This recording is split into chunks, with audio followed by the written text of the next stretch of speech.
Bom dia a todos, bem-vindos mais uma vez a mais um Evangelho do Lar, nessa quinta-feira, dia 17 de setembro. Estamos aqui reunidos para mais uma vez podermos estudar juntos as palavras maravilhosas do nosso Evangelho segundo o Espiritismo, que são de tanta luz para nós, e esperamos com isso poder compartilhar com todos vocês. Hoje nós estamos no capítulo 3, no terceiro item. Vamos começar com a oração da Maísa, depois com a nossa leitura das nossas mensagens do dia e depois partimos para a leitura do Evangelho. Bom Evangelho a todos. Todos são muito bem-vindos. Fechamos os nossos olhos. Respiramos fundo. Deixamos a tensão do dia ou da noite relaxar. Vamos nos conectando com nossa alma, com o nosso interior. Em primeiro lugar, agradecendo todas as dificuldades, os desafios dos nossos caminhos, tudo que nós conquistamos até hoje, tudo que temos. Agradecemos sempre, porque a gratidão é o início de todo o caminho, de todo o crescimento. Agradecer as benfeitorias, agradecer também as dificuldades, que são nelas que a gente começa o nosso caminho de amadurecimento e de crescimento. Todos os espíritos encarnados e desencarnados são muito bem-vindos nesse nosso estudo. Pedimos a proteção divina, pedimos que os nossos corações, a nossa mente estejam abertos para receber os ensinamentos de hoje, os ensinamentos de todos os dias que a vida nos traz, nas pequenas coisas. Obrigada, muita luz e muita paz, que assim seja. Assim seja. Iniciamos então com a nossa leitura de hoje, do dia 17 de setembro, do livro Bom Dia, Amigo, que diz: a escolha de um jovem depende da sua inclinação, mas também da chance de conhecer um grande mestre. Isso é uma passagem citada por Rita Levi-Montalcin. E o nome é Os Sucessores. Chegará o tempo em que, avançado em anos, nosso pai partirá. Chegará o dia em que, adiantado em décadas, nossa mãe nos deixará. Chegará o momento em que o nosso professor, que nos encaminhou na pesquisa e na profissão, se calará. Nessas horas, será como se diminuíssemos. Mesmo sendo tão previsíveis essas perdas, nós as sentimos como se fossem precoces. Mesmo que a idade lhes vergue, queremos que permaneçam. Sofremos por gratidão. Reconhecemos que nossa história tem capítulos que eles teceram, e talvez não lhes tenhamos agradecido suficientemente. Sabemos que vislumbraram o nosso futuro e investiram nele. Sofremos por necessidade. Quem nos nutrirá com o leite, o pão e o afeto?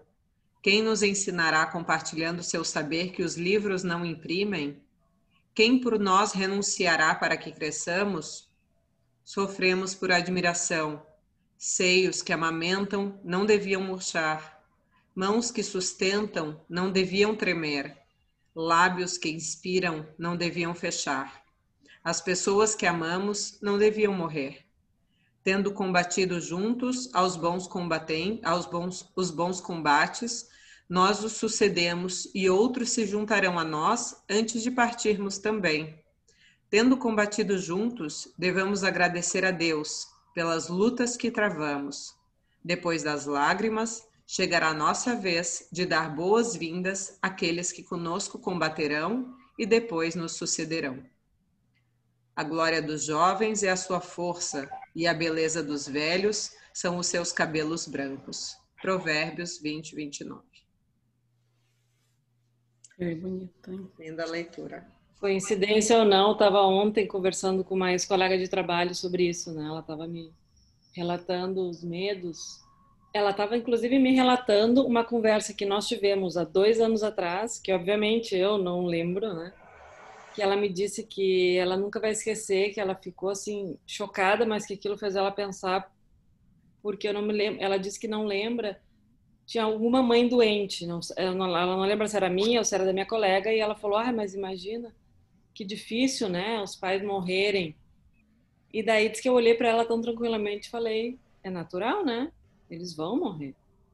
E ela disse que naquilo ficou muito impactado nela, que ela disse, é verdade, eles vão morrer. E que a partir dali ela começou a pensar naquilo, né? Mesmo que aquilo causasse para ela um certo mal-estar e uma certa ficava chocada com a ideia, né? E ela viu o quanto ela não estava preparada para a morte dos pais. Então ontem, coincidentemente, falando sobre isso, né? Fica aí a lembrança para todos, né? Porque a passagem, né? O desencarne é a única certeza que nós temos e mesmo assim não estamos preparados. Fica aí E aqueles que nos sucederão, né? A importância da renovação, que vem uma nova luz, né? Nós estamos aqui falando também de reencarnação. Então, muitas vezes aqueles que chegam, né, que são crianças ainda no corpo físico, mas são muito mais experientes, né, moralmente. Tem aí, imagina, se morreu, reencarnou, né? Não quer dizer que existe uma infância moral tão grande. Então, chegam também novos espíritos para essa renovação, né? Então, é um processo muito bonito, realmente, que isso acontece o tempo todo, né? É um ciclo. Vou colocar então o evangelho aqui para a gente poder ler. Se a Mirella puder, então, fazer as honras. Então, vamos lá, dando a continuação dos nossos estudos, né, dos mundos habitados, do capítulo 3, Destinação da Terra, Causas das Misérias Humanas. Muitos se admiram de que na Terra haja tanta maldade e tantas paixões grosseiras, tantas misérias e enfermidades de toda a natureza. E daí concluem que a espécie humana bem triste coisa é. Provém esse juízo do acanhado ponto de vista em que se colocam os que emitem e que lhes dá uma falsa ideia do conjunto. Deve-se considerar que na Terra não está a humanidade toda, mas apenas uma pequena fração da humanidade. Com efeito, a espécie humana abrange todos os seres dotados de razão que povoam os inúmeros orbes do universo. Ora, que é a população da Terra em face da população total desses mundos? Muito menos que a de uma aldeia em confronto com a de um grande império. A situação material e moral da humanidade terrena nada tem que se espante, desde que se leve em conta a destinação da terra e a natureza dos que a habitam. Faria dos habitantes de uma grande cidade falsíssima ideia quem o julgasse pela população dos seus quarteirões mais ínfimos e sórdidos. Num hospital, ninguém vê senão doentes e estropiados. Numa penitenciária, vêm-se reunidas todas as torpezas, todos os vícios. Tu gira aí. Nas regiões insalubres, os habitantes, em sua maioria, são pálidos, franzinos e enfermiços. Pois bem, figure-se a terra como um subúrbio, um hospital, uma penitenciária, um sítio malsão. E ela é, simultaneamente, tudo isso, e compreender-se-á por que as aflições sobrelevam aos gozos. Porquanto não se mandam para o hospital os que se acham com saúde, nem para as casas de correção os que nenhum mal praticaram. Nem os hospitais e as casas de correção se podem ter por lugares de deleite. Ora, assim como numa cidade, a população não se encontra toda nos hospitais ou nas prisões, também na Terra não está a humanidade inteira. E do mesmo modo que do hospital saem os que se curaram, e da prisão os que cumpriram suas penas, o homem deixa a terra quando está curado de suas enfermidades morais. Esse é um daqueles textos que a pessoa olha e diz, tome. Não, e fala muito da passagem de antes, da leitura também, né? Eu queria entender, tome. É um ciclo, né? Não adianta. Como ele diz aqui, é apenas uma pequena fração da humanidade, né? Então, por isso que a gente vem e vai, mas realmente, se estamos aqui, é porque estamos doentes. Não é só os dodói, né? Você viu aí? Porque a gente cometeu equívocos. Às vezes a gente interpreta mal achando que é a punição, né? A punição divina que te botou ali para você pagar. Mas não é. Se você está cometendo equívocos, você precisa reparar. Uhum. Porque, obviamente, você está cego dentro daquele ponto de vista e você vai continuar errando. E o sofrimento ajuda, né? A gente se ajustar, porque dói, até que uma hora a gente diz, pô, cansei. Peraí, respira, vou fazer outro processo, né? E aí você vê, então, assim, é uma casa de doentes e de pessoas em correção. Né? Então, se você tá aqui, né? Porque o mal também predomina em você. A gente falou bastante no outro estudo, né? Porque o mal ele predomina na Terra. Então, por que que quem estiver ainda tomado desse mal, né, dessa inconsciência, falando desse mal como inconsciência, né, porque ninguém é mal, né, ignorante pelo nosso grau de evolução, por que que não vai para o mundo de regeneração? Não é porque Deus é mal, é porque o mundo de regeneração é de regeneração. Né? Você ali não vai ser provado. Existe sim o mal, mas você ali vai ter um alívio maior. O mal vai ser uma proposta dentro de você, mas você já com capacidade de conscientizar, você já com capacidade de lutar com ele, né? Não é no nível da nossa penitenciária aqui, né? Para mim tem essa questão realmente do sofrimento, né, como hospital, e eu digo por mim mesma, na minha experiência terrena, que eu acho que as coisas estão bem, né, eu sinto que as coisas estão bem por comodidade, e aí quando vem o sofrimento, ou quando vem o desafio, é que realmente eu, digamos, me chacoalho, que eu digo assim, não está bem.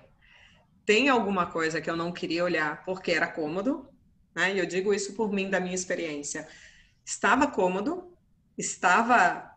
É tipo aquele calorzinho que vai queimar, mas ai, tá tão gostoso, tá tão quentinho, né? E a comodidade me faz não mudar, né? Não fazer aquele próximo passo da mudança.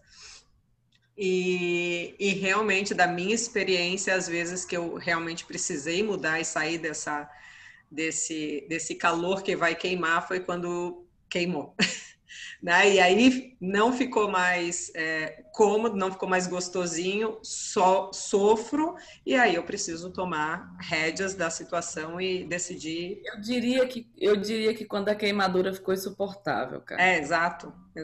Que a gente vai segurando. Na verdade, não é confortável, né? Assim, a gente acha que é porque tem medo, né? Então, quem tem medo do outro movimento, né? Então, vamos lá, eu tô aqui. Não é que eu tô confortável, eu não tô confortável, só que eu tenho muito medo da outra estrada. Exato. Né? Leitura perfeita. Eu tenho medo, então se eu tenho medo de mudar, o que vai acontecer? Eu não sobrevivo ali, aí pronto. Eu aqui estou sobrevivendo, aqui eu tenho certeza que eu estou sobrevivendo. Exato. É uma falsa ilusão, né? Eu quero só sobreviver, eu não estou querendo ser feliz, eu quero só sobreviver, me dê isso, né? E a gente não acredita, acho que a gente não acredita muito nessa felicidade ainda, né? Para poder buscar dentro.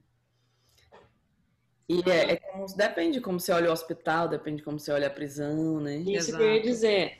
É que a diferença é que tudo vai de acordo com cada um de nós vai viver essa penitenciária, esse hospital, esse jardim de flores, enfim, cada um vai viver essa vida, essa sua existência com o que trouxe, né? Uhum. E com o que está aprendendo aqui, como está sabendo lidar com as situações.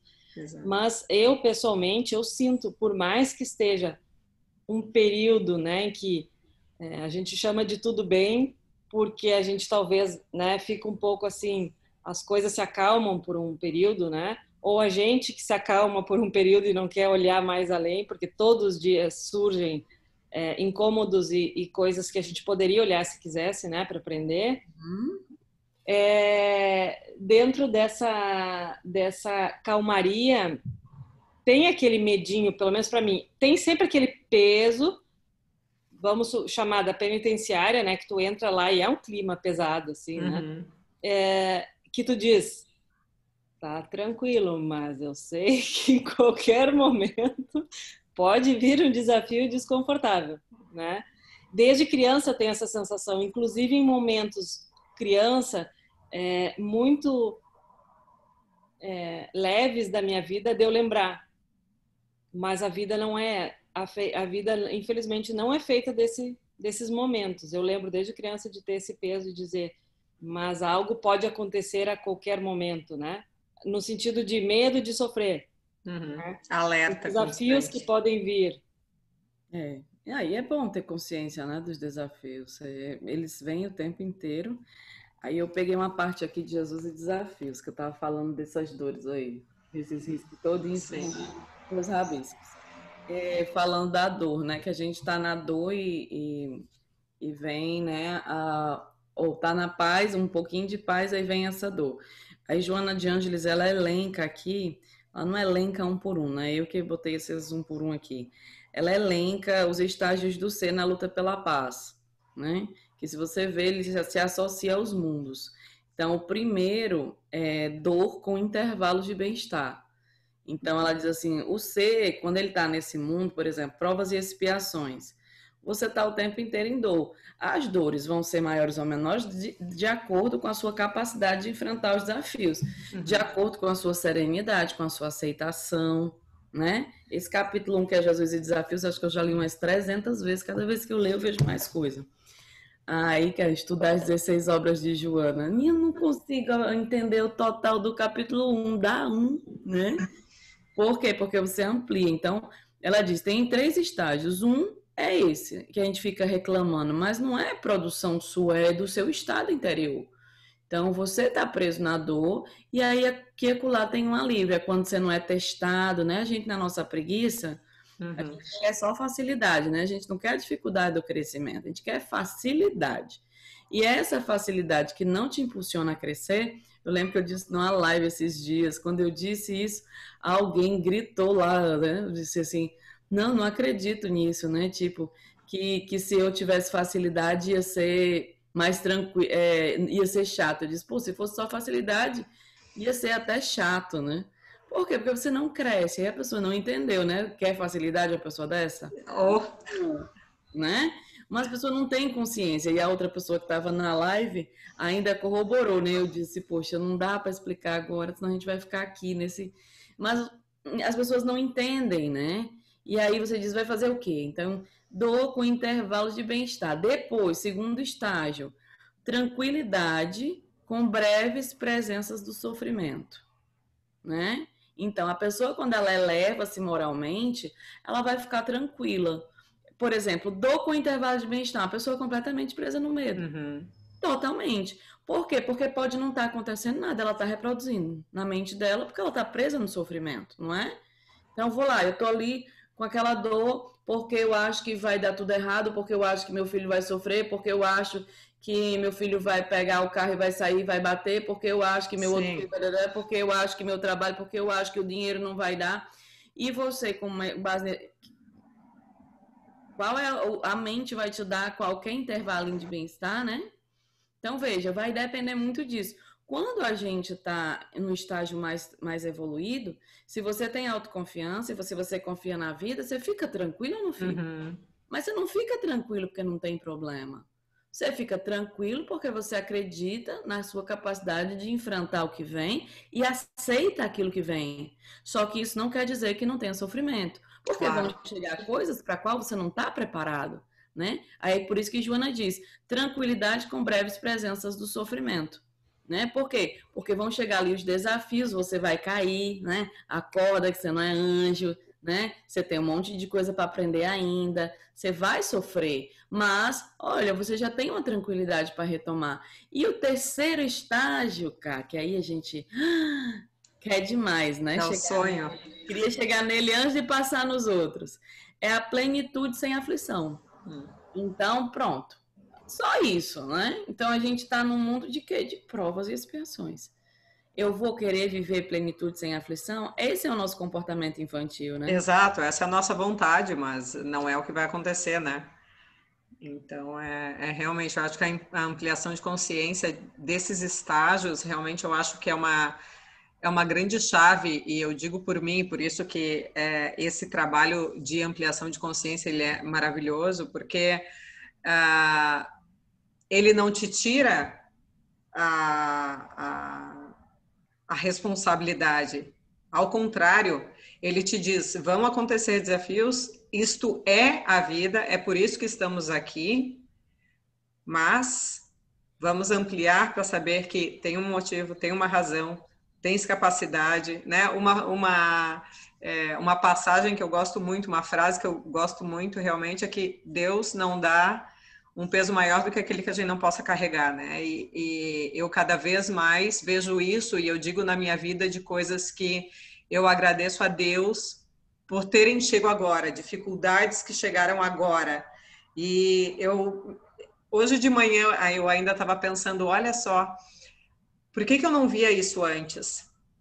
E aí, na mesma hora, me veio a iluminação, né, que diz, porque eu não estava preparada, eu não estava pronta. Exato. Como é que eu ia conseguir, eu ia sucumbir, né? Então, a benevolência de Deus é tão maravilhosa, é tão gigante, que quando os desafios chegam, eu vejo como, nossa, Deus, obrigada. Tu confias tanto em mim que eu agora vou ter que confiar em mim também, porque se tu me mandaste é porque eu tenho a capacidade. E já trocando o modo de pensar, para mim já me dá forças. Não significa que eu estou pronta, que agora sou super mulher, apesar de que às vezes eu ainda caio na prepotência e arrogância de achar que eu sou. Mas é uma coisa tão maravilhosa que, expandindo a consciência, realmente te dá uma tranquilidade, uma serenidade de acreditar. E eu acho que talvez seja uma proximidade com a fé, né? De dizer, eu acredito, veio por um motivo, não é que seja menos difícil, mas é um alento, digamos assim. Sim, é verdade. E a gente não vê bem os desafios se estiver inconsciente, né? Os desafios ficam ali o resto da vida a pessoa adoecendo.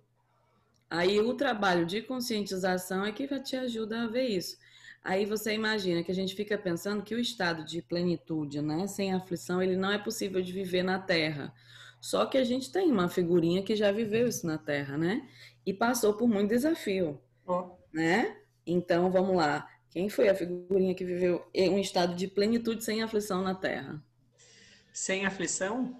Sim. Quem é a única criatura que viveu? Jesus passou, mas mesmo assim ele teve momentos, né? Pai, se puder, afasta de mim esse cálice. Mas sem aflição. Mas ele tava, ok, vamos lá, eu sei que eu posso, eu sei que eu consigo, eu vim por um motivo e aqui estou, né? Faz de mim. Exato. Porque faz a tua vontade.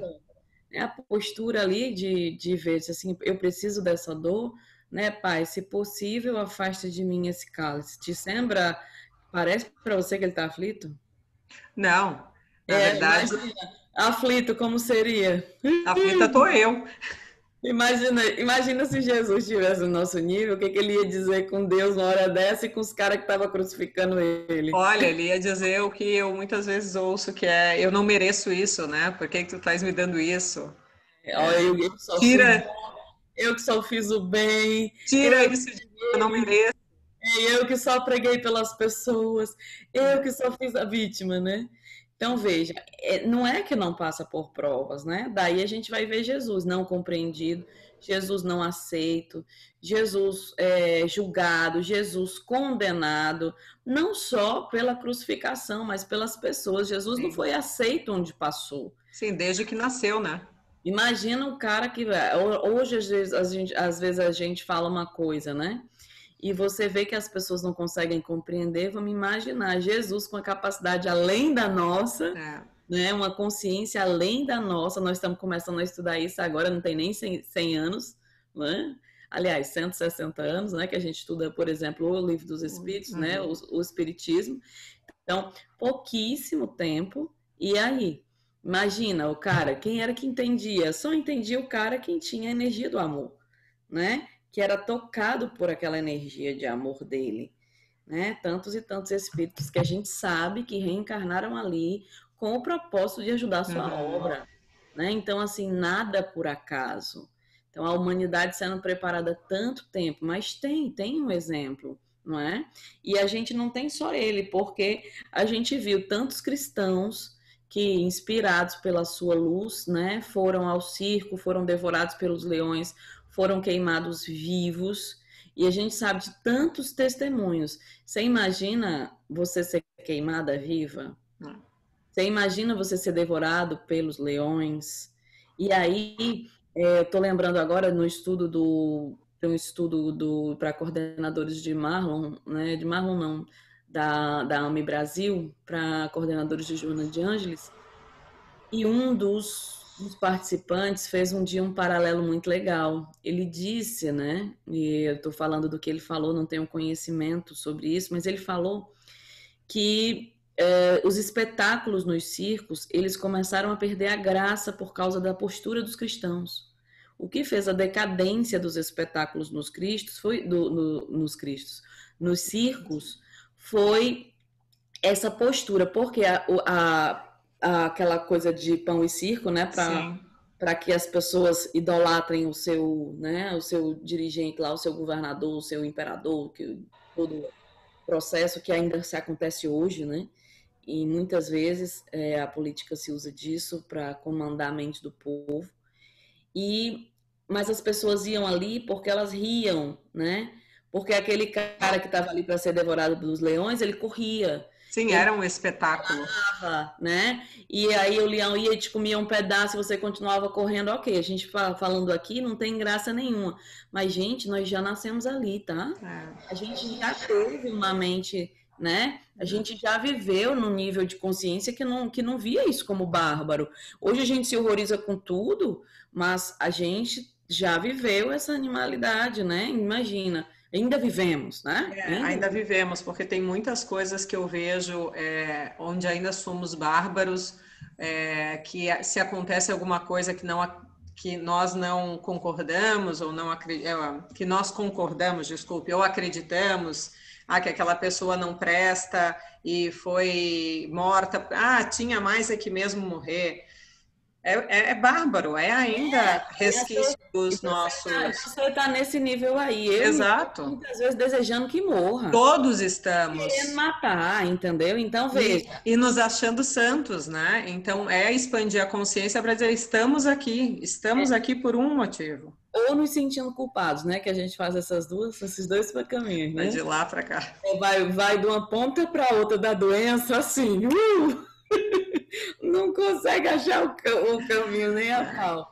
Mas tu imagina que, por exemplo, aí ele disse que esses cristãos, na hora que iam para lá, começavam a orar, né? Então ele conta, os caras começavam a orar e morriam com honra. Me diga se isso não é uma postura nessa... Ok, tá bom, Mirella, eram espíritos mais evoluídos que estavam ali para ajudar na missão de Jesus. Não importa, estavam nesse mundo com as provas desse mundo. Né? Na regeneração não tem, assim como a gente não tem as provas do mundo primitivo, né? Nossas provas não são a do mundo primitivo, embora nossos medos ainda sejam, nossas provas não são. Então esses espíritos estavam encarnados nesse mundo com essas dores, com o nosso nível de consciência, e eles conseguem ter essa plenitude sem aflição, que é o caminho para onde a gente precisa, né? Precisa olhar para a gente ver o que eu estou vivendo. Estou vivendo mais dor, né? Como é que estão meus intervalos de paz? Né? Eu preciso começar a ver. Vamos lá, tenho 3 estágios. Qual é o que eu estou, né? Tem alguma dificuldade que quando chega eu consigo enfrentar com plenitude? Pode ter, não pode? Mesmo no nosso nível animal, pode ter alguma coisa para a qual a gente evoluiu, que chega um problemão e a gente fica ali confiante em Deus, confiante na vida, confiante em nós mesmos. Então a gente tem que ter Tem que pensar. Mas a gente tem que pensar. Porque é como você estava falando, a gente tem tendência, né, a ir de um ponto para o outro. Ou a gente se acha santo, né, não é santo, é injustiçado de bom, né, aquela coisa. Aquele paralelo que a gente acabou de fazer com Jesus, né? Eu não mereço, Se fosse a gente, ia ser Ave Maria. Também ainda estamos lá no umbral, porque como é que eu vou, nunca mais eu vou ser bom para essa humanidade, porque eu faço bem, só me vem lapado. E a gente vive isso, né? A gente se esforça num casamento, aí o outro faz uma coisa errada, o outro faz uma coisa difícil, aí você não tem mais coragem de se esforçar porque não quer passar pela dor. É uma ignorância mental tão grande que a gente tem ainda, né? Porque não tem dentro de si essa plenitude. Mas tem movimentos que a gente consegue. É como dizia Maísa antes de cair, que é a postura que se vai para o hospital ou para a penitenciária, né? Porque é o nosso caminho, mas como é que nós queremos enfrentar, né, essa cura desse adoecimento ou a libertação dessa prisão? Porque é o que nós procuramos, né? Nós procuramos nos libertar da prisão, sair dessa penitenciária, e a melhoria, né? A nossa cura. Mas a gente tem que mudar a postura no sentido de que precisamos passar por aquilo, né? Que a pílula não funciona, a pílula da libertação automática, imediata, né? O imediatismo, que é uma sociedade que a gente vive hoje, né? Do imediato para tudo, não é esse o remédio, não é essa a resposta, né? É o que nós gostaríamos, mas a gente vê cada vez mais que essa não é a resposta na qual realmente vai nos trazer a liberdade e essa plenitude. Então é bastante coisa para refletir hoje na nossa leitura. Com que postura a gente vai para essa... Vai não, né? Com que postura a gente fica aqui. É isso, maravilhoso estudo, muito bom. Eu amo esse capítulo, acho muito fofo. Ajuda a gente a cair em si bem direitinho dessa situação, se a gente quiser mesmo perceber, para poder aceitar as dores que nos chegam, porque a maior parte é não aceitação, né? E quando a gente vê que é um percurso nosso, só de aceitar, só de acolher, já muda a força. Então vamos terminar com a nossa oração, agradecendo a todos pela presença aqui, os nossos amigos espirituais, os nossos guias e mentores, que vêm todas as quintas-feiras de manhã nos sugerir, nos falar através desse estudo maravilhoso. Pedimos a benevolência dos seres espirituais de luz para que possam nos abrir a mente e o coração para recebermos essas palavras que hoje estudamos, para que possamos refletir, expandir a nossa consciência, que possamos ir além do estudo de hoje e fazer com que isso seja a prática do nosso dia a dia, com pequenas gotas, com pequenas sementes, sempre pensando em qual será a melhor postura, em qual será essa nova postura que desejamos para uma vida saudável, uma vida de plenitude, uma vida serena, que possa nos trazer a paz no coração.